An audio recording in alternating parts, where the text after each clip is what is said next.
Halo,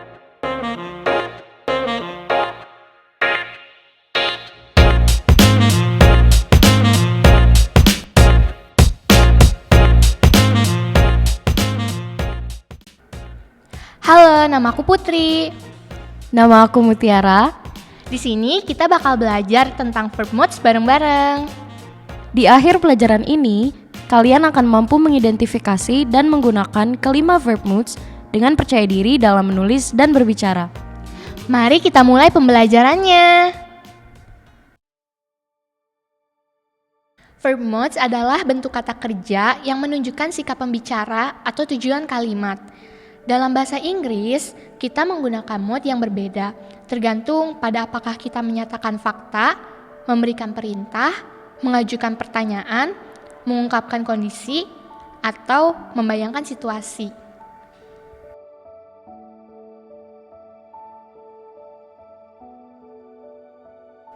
Kenapa sih verb modes itu penting?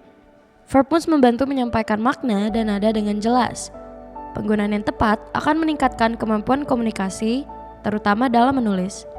Sekarang, mari kita pelajari 5 moods utama dalam bahasa Inggris satu persatu.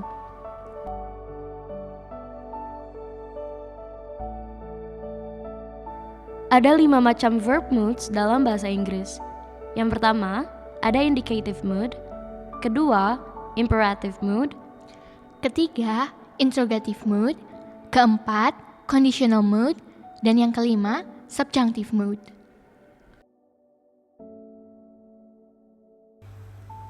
Yang pertama ada indicative mood. Indicative mood digunakan untuk menyatakan fakta, menggambarkan realitas, atau menyampaikan opini. Mood ini adalah mood yang paling sering digunakan dalam kehidupan sehari-hari. Ciri-ciri dari mood ini yaitu kalimat bersifat jelas dan faktual, dan sering digunakan dalam kalimat deklaratif. Contoh yang pertama yaitu The sun rises in the east. Kalimat ini merupakan fakta. Yang kedua, she is a talented musician. Kalimat ini merupakan opini. Yang ketiga, they went to the park yesterday. Kalimat ini merupakan peristiwa masa lalu. Yang kedua, ada imperative mood. Imperative mood digunakan untuk memberikan perintah, membuat permintaan, atau memberikan saran. Ciri-ciri dari mood ini yaitu subjek you seringkali tidak ditulis tetapi tersirat. Dan kemudian nada bisa bervariasi dari sopan hingga tegas. Contohnya yaitu yang pertama, sit down please. Dalam kalimat ini yaitu permintaan yang sopan. Contoh yang kedua, stop talking. Dalam kalimat ini merupakan perintah tegas. Yang ketiga, don't forget your homework. Dalam kalimat ini merupakan saran.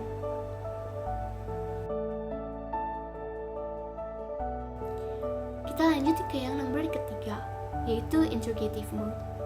Interrogative mood digunakan untuk mengajukan pertanyaan. Ciri-ciri dari mood ini yaitu melibatkan inversi subjek dan kata kerja. Contohnya, are you ready? Kemudian, kalimat ini sering menggunakan kata tanya, seperti who, what, where, when, why, and how. Kita bisa lihat contohnya juga di sini. Yang pertama, what are you doing? Yang kedua, did she call you? Yang ketiga, where is the nearest shop?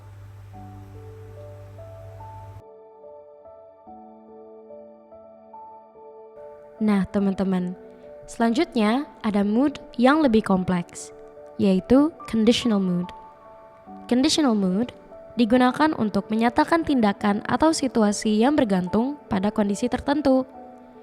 Ciri-ciri utamanya ialah sering menggunakan if, would, could, atau might, dan kalimatnya menggambarkan kemungkinan atau skenario hipotetis. Contoh kalimatnya ialah 1. If I study hard, I will pass the test. Ini menyatakan kondisi masa depan. 2. She would travel more if she had the money.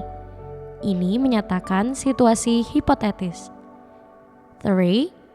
If it were sunny, we could go to the park. Ini menyatakan kenyataan yang tidak terjadi sekarang. Terakhir, ada subjunctive mood yang mungkin bisa sedikit rumit. Subjunctive mood digunakan untuk menyatakan harapan, keraguan, situasi hipotetis, atau sesuatu yang bertentangan dengan kenyataan. Ciri-ciri utamanya ialah menggunakan were alih-alih was dalam situasi hipotetis dan sering digunakan dengan kata seperti wish, if, as though, atau that. Contoh kalimatnya ialah 1. I wish I were taller. Ini menyatakan harapan. 2. If I were you, I'd study more.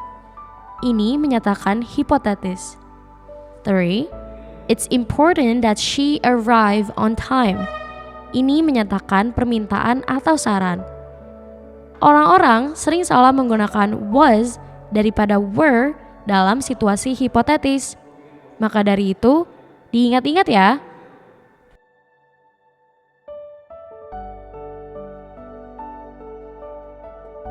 Yuk kita ulas semua yang sudah kita pelajari hari ini secara singkat. Yang pertama, indicative mood digunakan untuk menyampaikan fakta dan opini. Yang kedua, imperative mood digunakan untuk menyatakan perintah dan permintaan. Ketiga, interrogative mood digunakan untuk menyatakan pertanyaan.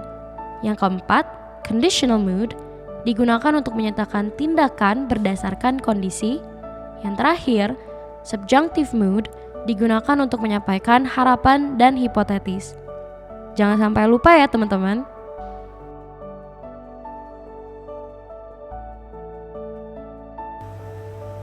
Turn off the lights when you leave. Tipe mode apakah yang digunakan dalam kalimat tersebut?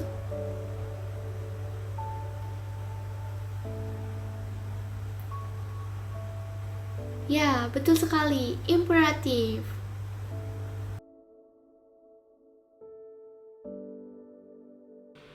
If I were stronger, I could lift that box. Tipe mood apakah yang digunakan dalam kalimat tersebut?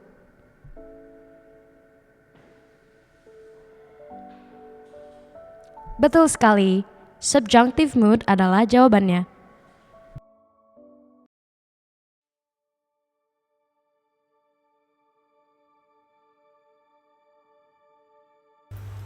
The dog is barking loudly. Tipe mode apakah yang digunakan dalam kalimat tersebut? Ya, betul sekali, indicative.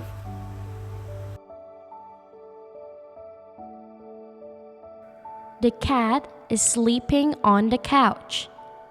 Apakah kalimat ini menggunakan indicative mood?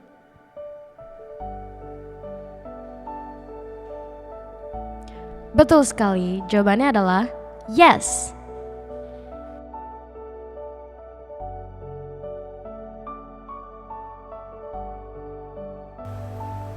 You should close the window. Ubahlah kalimat tersebut menjadi kalimat perintah. Jawabannya, close the window.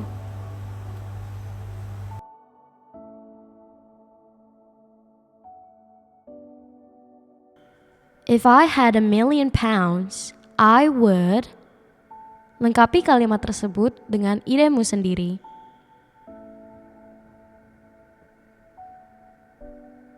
Berikut adalah beberapa contoh jawaban. 1. Travel the world. 2. Invested on something.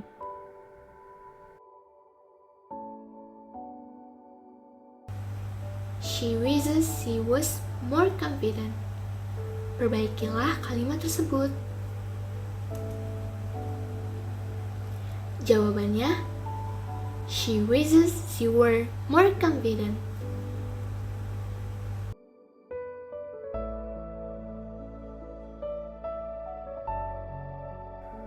If I was rich, I'd buy a new car. Perbaikilah kalimat tersebut.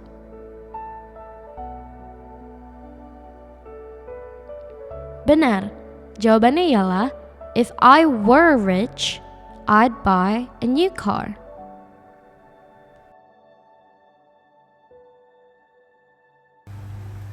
Are you coming with us? Tipe mode apakah yang digunakan dalam kalimat tersebut? Betul sekali, interrogative.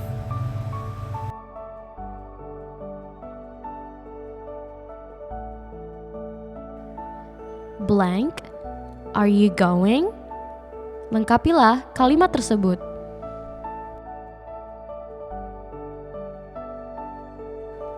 Benar, jawaban yang tepat adalah where are you going?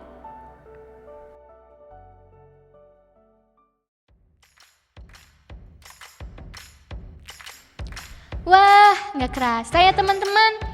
Kita sudah sampai di akhir materi tentang verb modes. Mulai dari indicative, imperative, interrogative, sampai conditional dan subjunctive. Gimana? Seru kan? Seru banget dong. Semoga kalian jadi lebih paham tentang bagaimana verb modes ini bekerja dalam kalimat. Tapi sebelum kita benar-benar selesai, kita mau ajak kalian main quick quiz.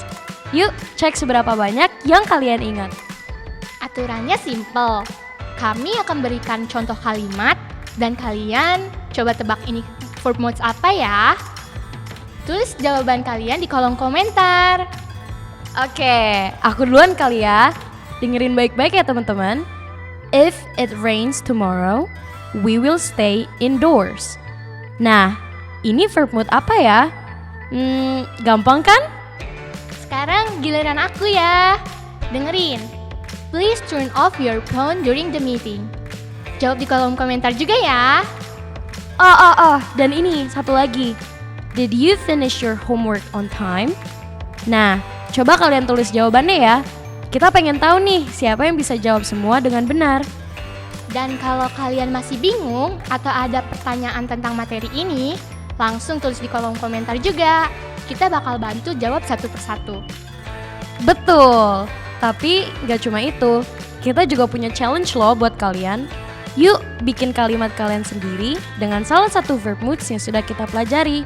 Bisa tentang apa aja loh, cerita lucu, pengalaman sehari-hari, atau bahkan sesuatu yang kreatif. Nanti kita bakal pilih kalimat yang paling kreatif dan bahas di video berikutnya.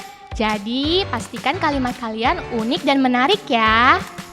Oh iya teman-teman, ingat ya, memahami verb moods itu penting banget karena bisa membantu kalian menyampaikan maksud dengan lebih tepat dalam bahasa Inggris. Jangan lupa sering-sering latihan di rumah ya. Dan untuk membantu kalian belajar, cek juga video-video kita yang lain. Ada banyak materi seru yang bisa kalian pelajari. Mulai dari grammar, vocabulary, sampai tips belajar bahasa Inggris dengan mudah. Terima kasih sudah belajar bareng kami hari ini. Kami senang banget bisa berbagi ilmu dengan kalian semua. Semoga materi ini bermanfaat ya. Ingat, belajar itu menyenangkan kalau kita lakukan secara asik. Kami tunggu kontribusi kalian di kolom komentar. Dan kalau kalian suka video ini, jangan lupa like, share untuk mendukung channel ini. Dan aktifkan notifikasi supaya kalian gak ketinggalan video-video seru berikutnya. Sampai jumpa di video berikutnya teman-teman. Terus semangat belajar ya. Stay curious, stay awesome, and bye-bye!